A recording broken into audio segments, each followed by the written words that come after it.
ஓம் முருகா போற்றி போற்றி. என் அன்பு குழந்தையே, சில காரணங்களால் உனக்கு கிடைத்த வாய்ப்பை உன்னால் பயன்படுத்தி கொள்ள முடியாமல் போயிருக்கலாம். மீண்டும் உனக்கு ஒரு வாய்ப்பு கிடைக்கும். மனதில் உறுதியோடு இரு. அடுத்த வாய்ப்பு உன் வசமாக போகிறது. நாளை பார், இன்ப அதிர்ச்சி ஒன்று உனக்காக காத்து கொண்டிருக்கிறது. முருகனின் பக்தன் என்பது சாதாரண காரியமல்ல. யாரிடமும் இல்லாத மனோதிடம் உடையவனாக இருப்பான். என்னை குருவாக அடைந்த எவனும் அவ்வளவு சாதாரணமாக எதற்கும் கலங்க மாட்டான். தலைபோகிற விஷயமானாலும் என் முருகன் இருக்க என்ன கவலை என்று எதிர்த்து நிற்பான்.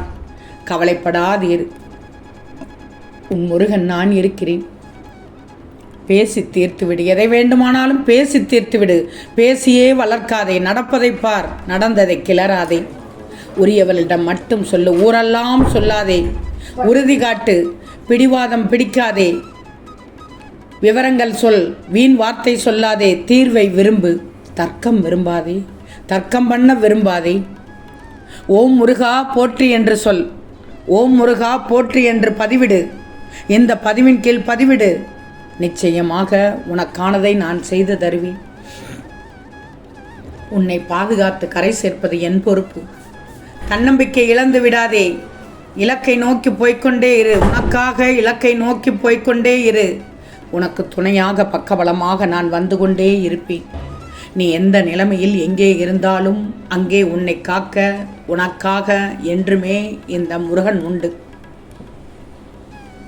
நாள்தோறும் என் மீதான உன் பக்தி அதிகரித்து வருகிறது. உன் பக்தியை கண்டு நான் மிகவும் மகிழ்ச்சி அடைகிறேன்.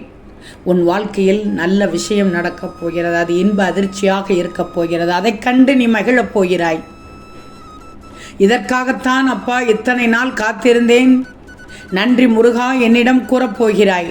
அந்த நாள் நெருங்கி வந்து விட்டது. அது இதுவாகத்தான் என்று எப்போது உன் மனதிற்குள் ஓடுகிறதல்லவா, அதுதான் நடக்கப் போகிறது. நாளை அதுதான் நடக்கப் போகிறது. அது எதுவென்று இதில் பதிவிடு. நீ எதற்காக காத்திருந்தாய், அது நடக்கப் போகிறது. உன் மனதுக்குள் அதுதான் ஓடிக்கொண்டிருக்கிறது. நிச்சயமாக அதுதான் நடக்கும்.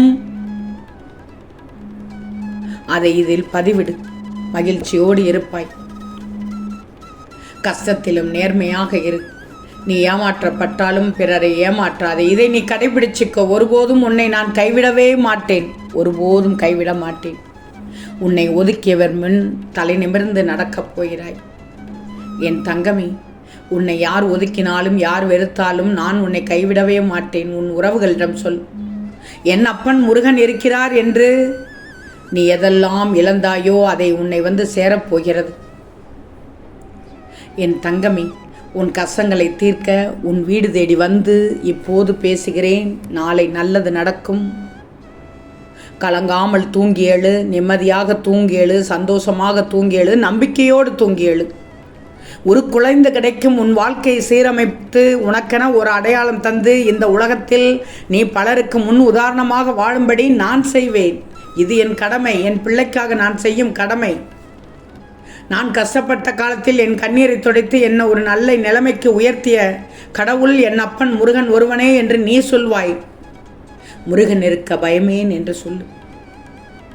அப்படி சொல்லித்தான் பாரேன். உன் மனதில் எப்படிப்பட்ட எண்ணமெல்லாம் உதிக்கிறது என்று பாரேன். கவலை கொள்ளாதே. இன்று துன்பத்தில் இருக்கும் நீ நாளை கனவில் கூட காணாத இன்பத்தை அடைவாய். அடையப் போகிறாய். இதுதான் உண்மை. கவலையை கண்காணாத தூரத்திற்கு எட்டி வைத்துவிடு. உன் முருகன் நான் இருக்கிறேன் என்பதை நம்பு. நீ நம்பினால் தானே நல்லது நடக்கும். நம்பன். வாழ்க்கையில் எத்தனையோ பெரிய கஷ்டங்கள், நஷ்டங்கள், துன்பங்கள், துயரங்கள் இவையெல்லாம் வந்தாலும் ஊக்கப்படுத்தவும் உன்னால் முடியும் என்று கூறவும் ஒரே ஒரு உறவு இருந்தால் போதும். உன்னிடம் தோல்வி கூட தோற்று போகுமே. உன்னிடம் தோல்வி கூட தோற்று போகுமே. எந்த நிலையிலும் உன் மனதை நீ அமைதியாக வச்சிருக்க பழகு. அமைதியை விட நல்லதொரு ஆயுதம் இல்லை, ஆறுதலும் இல்லை. உன் வாழ்க்கையில் விரைவில் அற்புதம் நடத்துவேன். என் பரிபூர்ண ஆசீர்வாதம் என்றும் உனக்கு உண்டு. கருணைக்கடலே கந்தா போற்றி போற்றி என்று உன் மனம் எப்போது சொல்கிறது. யானைக்கு கரும்பு தோட்டமே தேவைப்படுது. எறும்புக்கு சக்கையே போதுமானதாக இருக்கிறது. தோட்டம் கிடைக்கும் போது யானையை இரு.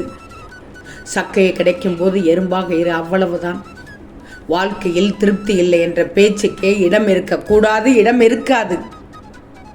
எல்லோரும் உன் உள்ளத்தை காயப்படுத்தும் விதத்தில் நடந்து கொள்கிறார்களே என்று வருந்தாதே. அப்படிப்பட்டவர்களிடமிருந்து நீ சற்று விலகி இருப்பது உனக்கு நல்லது. மன அமைதி இழந்து நிற்கும் உன் வாழ்க்கை கூடிய விரைவில் மாறும். நீ எதிர்பார்த்த நிம்மதியான மகிழ்ச்சியான நல்ல வாழ்க்கையை நீ பெறுவாய். இக்கணமே, இந்த பதிவை கேட்டு முடித்த கணமே, உனது கர்ம பலன்கள் விலகி உனது கஷ்டங்கள் அனைத்தும் உன்னை விட்டு ஓடி ஒளிய வைப்பேன். நல்ல நேரம் ஆரம்பித்து விட்டது.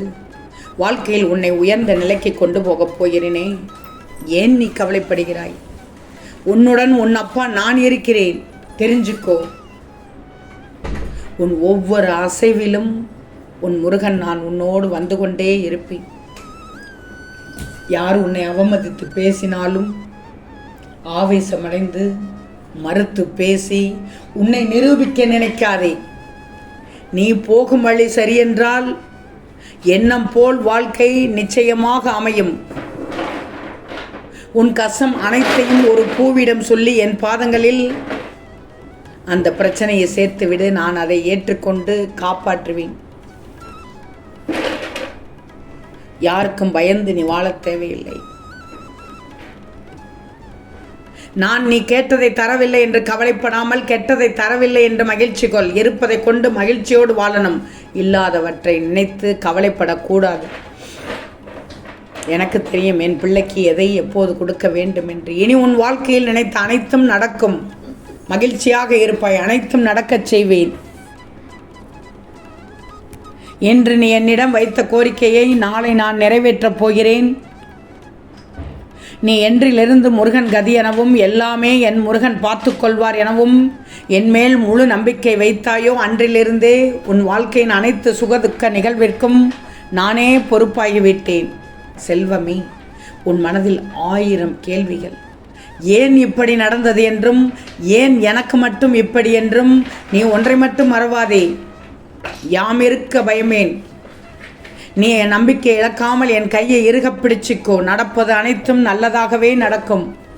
நீ விரும்பிய வாழ்க்கையை வாழப்போகிறாய். உன்னோடு இந்த முருகன் இருப்பதை உணர்ந்து கொள்ளும் நேரம் வரும். இனி கலங்கக்கூடாது. எந்த சூழ்நிலையிலும் கைவிட மாட்டேன். நான் இருக்கிறேன் உனக்காக. வாழ்க்கையில் நீ துன்பப்படும் போது உனக்காக அழ ஒரு இதயம் கிடைத்து விட்டால் உன்னை போல் ஒரு அதிர்ஷ்டசாலி யாருமே இல்லை. வாழ்க்கையில் வெற்றி பெற வேண்டும் என்று நினைக்கிறாய் தானே? அப்படின்னா நீ செய்ய வேண்டியது இந்த 3 விஷயம்தான். முயற்சி செய், பணி செய், முருகனை வணங்கு. அவ்வளவு போதும். அனைத்தும் உனக்கு அடிபணியும். ஓம் முருகா போற்றி போற்றி.